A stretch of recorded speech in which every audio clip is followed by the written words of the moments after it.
One of the sacred aspects of our scriptures is that each time that we come to them, each time that we read them, even the same story over and over, we pick up something new that applies to our current reality. So the sermon that I preached 3 years ago on this same gospel reading was different than the one I'm going to be sharing with you today. And so that being said, I prepared this morning's message before going on vacation. And as I read the gospel 2 weeks ago, I was struck with the urgent need of all the people that were around Jesus. The crowd is pressing him, not only verbally requesting from him, requesting help, but physically pressing in. And Jesus is pulled and pushed from all directions.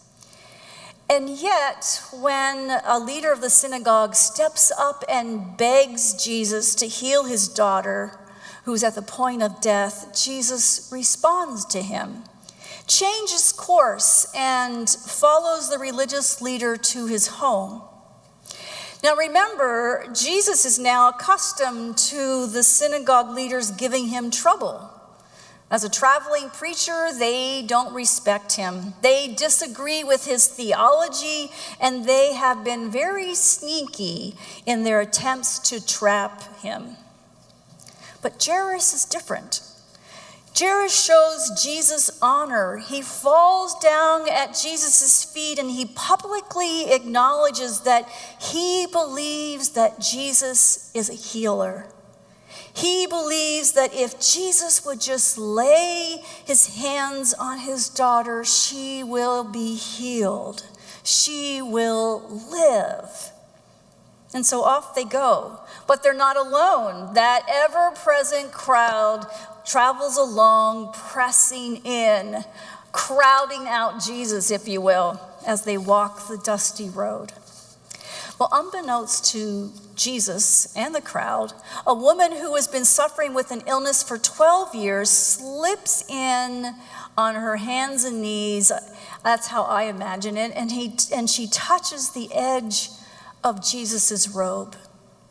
She's determined to be healed by Jesus. If I just could touch the hem of his garment, I will be healed, she says to herself. And despite the urgency of Jairus' daughter's illness and the commotion all around Jesus, he stops. He's aware of his surroundings. He's mindful, even in that confusion, that someone has touched him, that someone has reached out to connect with him.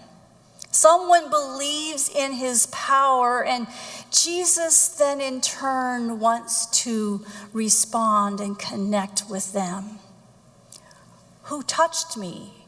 He says, and the people in the crowd, including his disciples, are unaware that someone is actually even near him, that someone had slipped in through that multitude of people to be close to Jesus.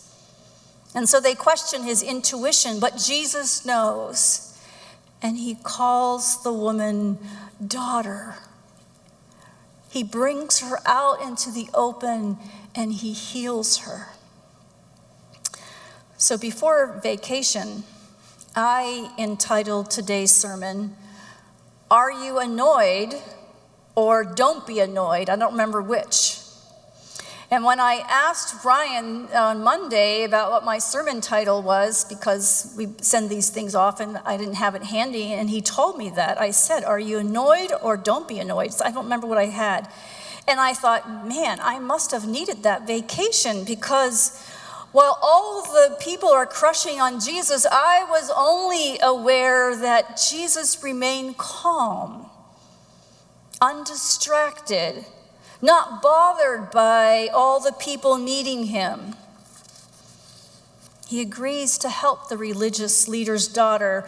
Rather, instead he could have scoffed. Why should I help you? You and your cronies don't respect me and are always attempting to thwart my ministry. But no, Jesus is not annoyed. And when the woman slips in to be healed from a blood disease, which in those days was deemed unclean, spiritually unclean, Jesus could have been annoyed as well. Or he could have just ignored it and let it go. But he desires to have a connection and to extend grace to this woman. So he stops what he is doing and he takes the time to acknowledge her, even calling her daughter. So perhaps it's because I had a week of rest, that I am now able to name and rename, reframe this message to be one of grace. Jesus was a grace giver. No doubt his time away from crowds helped him not to be annoyed. In each of these healing stories, Jesus is extending grace. He's extending grace to those that are marginalized by others, to the women, the children, the female children who were not just overlooked but disdained, scoffed at, not at all equal to the men and the elders of society. Not only does Jesus take time to care, he chooses to extend grace to two people society would discard. Grace, love is woven into these stories. Jairus and the woman are each drawn to the one who is love. And love, Jesus the Christ, does not disappoint, but gives grace. I'd like to tell you another story, a 21st century story of grace giving. Maria and her daughter Gloria lived in a very difficult situation in Central America. Their city was ruled by the local gangs, and the state had no power, not much anyway, in the daily activities of the city. And the gangs were made of boys and men who grew up in the United States. They were caught by authorities without documents, and they were sent back to their families. While they were in the United States, they had learned to organize in gangs to protect themselves. And so this was all they knew. Thrown back to their families' hometown, they only had those skills to survive. Drug peddling, difficult local economies, corrupt environments, corrupt governments, and erosion of basic social threads have created a complex system of which gangs had become a fundamental part. Maria's husband, Manuel, had gone to the U.S. but had disappeared. They hadn't any news from him in about 3 years. Knowing that Maria was alone with Gloria, the gangs demanded that she would cook for them. And one day, a group of drunken gang members went to her house while Gloria was at school, and they raped Maria. It took a few days until Maria was able to get out of bed. And Gloria was only 6 years old and had to cook and clean and take care of her mother, not knowing why her mother was laying in bed and barely able to speak. When Maria was able to get up, she decided she had enough of this, and she contacted a smuggler, a coyote, and made a deal with him to get her to the United States, where she was still hoping to find her husband and that she could start a new life. She knew the gangs would come back and that the atrocious act would be common from now on. She didn't have any money, but she sold the things that she did have to make some cash, and she gave the house to the coyote as a payment for her crossing into the United States. She had to take the train of death, as it's called, that crosses from Central America to the borders between Mexico and the United States, and she packed a bag with only a few things. And young Gloria could only take with her a doll that she loved. The whole trip was scary, and Gloria kept asking her mama to, let's go back home, to go home. Gloria couldn't sleep at night, and when she did, she had nightmares filled with angry men around her and her mother. Her deepest fear was that she would lose her mother. One night, she woke up all wet in sweat, and her mother asked her, what happened? And she said, Mama, I dreamed that they had kidnapped you. Why did they take you away from me? Maria comforted her, saying that she would never be taken away from her. Well, the travel to the border took days until they were taken to the big river called the Rio Grande. They were supposed to swim to the other side, but neither of them knew how to swim, and so they were given floaters, but Gloria was screaming out of fear. Maria had to hold her tightly against her body and sang her a song she always loved when going to bed. And the coyotes were screaming and became violent because they were missing the urgent and the right time to cross the river. To make matters worse for Maria and Gloria, it was dark. And the only light was the light of the moon. The water was cold and shaking. Maria held Gloria tightly as they entered the water. Before they figured they wouldn't sink because of those floaters, they got panicked and started screaming, and then other people started screaming, and some people were drowning, but the coyotes kept repeating, "Andale, andale," and they were hurried across. All the effort proved to be ineffective. The border patrol was waiting for them on the other side with dogs and heavy guns, and a helicopter was overhead, making the noise even scarier than crossing the river. Maria and Gloria got to the other side, but as soon as they got there, the officer separated them, taking Maria into one car and Gloria into another. And at that time, Maria screamed with all her might, begging, "My daughter, bring me back my daughter." And Gloria cried, "Mama, Mama." Maria yelled for her daughter, "Don't worry, I'll come for you, my love. Don't worry, say your prayers and sing our special song."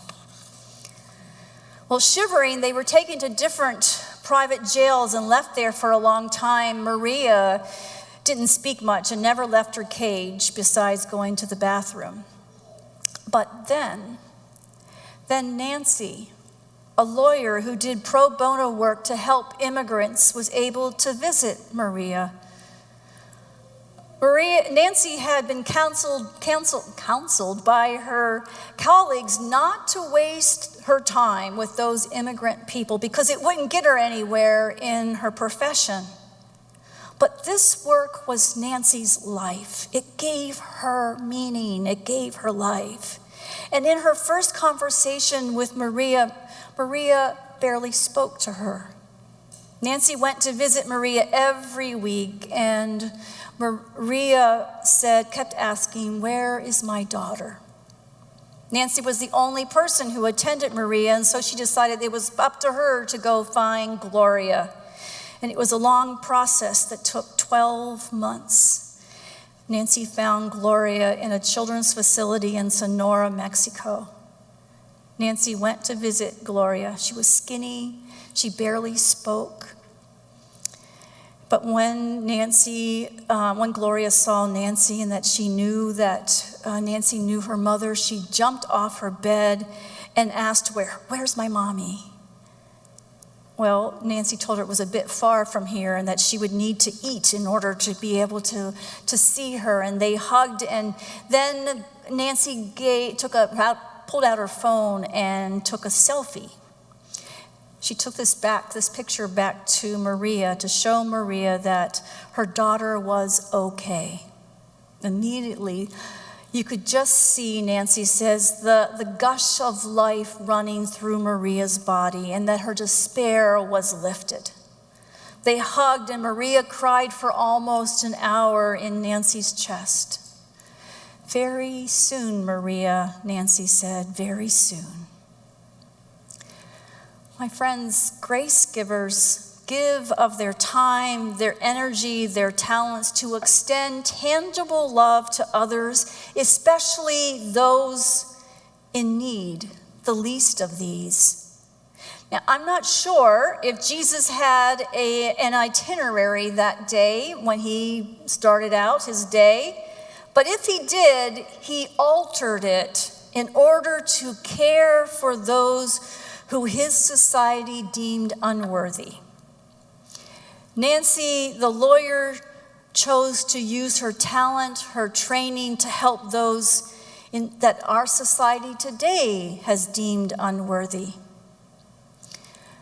My friends, you and I are all called to be grace givers. And as we are mindful of our moments, of our days, even when there's confusion, even when you might need a vacation, as you're mindful, you will be aware of how you can help the least of these, those who need help the most. May we ask God to open our eyes and our hearts to those around us so that we can use what we have to care for them. Amen.